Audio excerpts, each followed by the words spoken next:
বাংলায় বলতে বলায় যায়নি, তার হাত থেকে মানুষকে আল্লাহ তাআলা রক্ষা করেছেন, রেহাই দিয়েছেন, তাই না? ছেলেদেরকে তাদেরকে নির্যাতন সহ্য করতে হয়েছে। পুলিশ তাদের বাড়িতে ঢুকে তাদেরকে না পেয়ে তাদের মা বাবাকে পর্যন্ত অত্যাচার নির্যাতন করেছে। এবং এটা শুধু ঢাকার ব্যাপার নয়, সারা বাংলাদেশের ব্যাপার। ৬০ লক্ষ মিথ্যা মামলা দিয়েছে, গায়েবী মামলা। আমাদের ২০,০০০-এর উপরে নেতা কর্মীকে শেখ হাসিনার আওয়ামী লীগের সরকার হত্যা করেছিল, প্রায় ১৭০০ নেতা কর্মীকে গুম করেছিল। এটা শোনা যায় না ভাই, মানে পৃথিবীর গণতান্ত্রিক ইতিহাসে এই ধরনের নজির খুব কম। সেই একটা অবস্থা আমরা পার হয়ে এসেছি।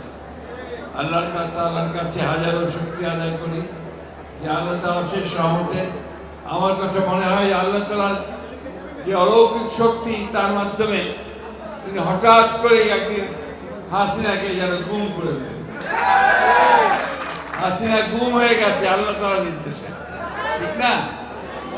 যে অত্যাচার নির্যাতন তিনি মানুষের উপর করেছেন, সেখান থেকে আপাতত আমরা মুক্তি পেয়ে একটা মুক্ত জায়গায় আমরা বিরাজ করছি।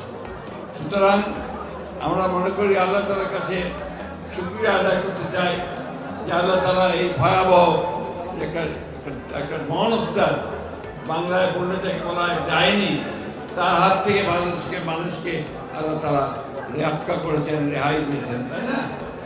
এখন তো আমাদের সামনে একটা নতুন স্বপ্ন যে খুব অল্প সময়ের মধ্যে এই যে সরকার এসেছেন, ডক্টর ইউনূসের সরকার, আমরাই তাকে নিয়ে এসেছি যে তিনি তার প্রধান দায়িত্ব যেটা এই যে অতি অল্প সময়ের মধ্যে তিনি সব কিছু গুছিয়ে নিয়ে একটা লেভেল প্লেইং ফিল্ড তৈরি করবেন, সেখানে তিনি একটা নির্বাচনের ব্যবস্থা করবেন।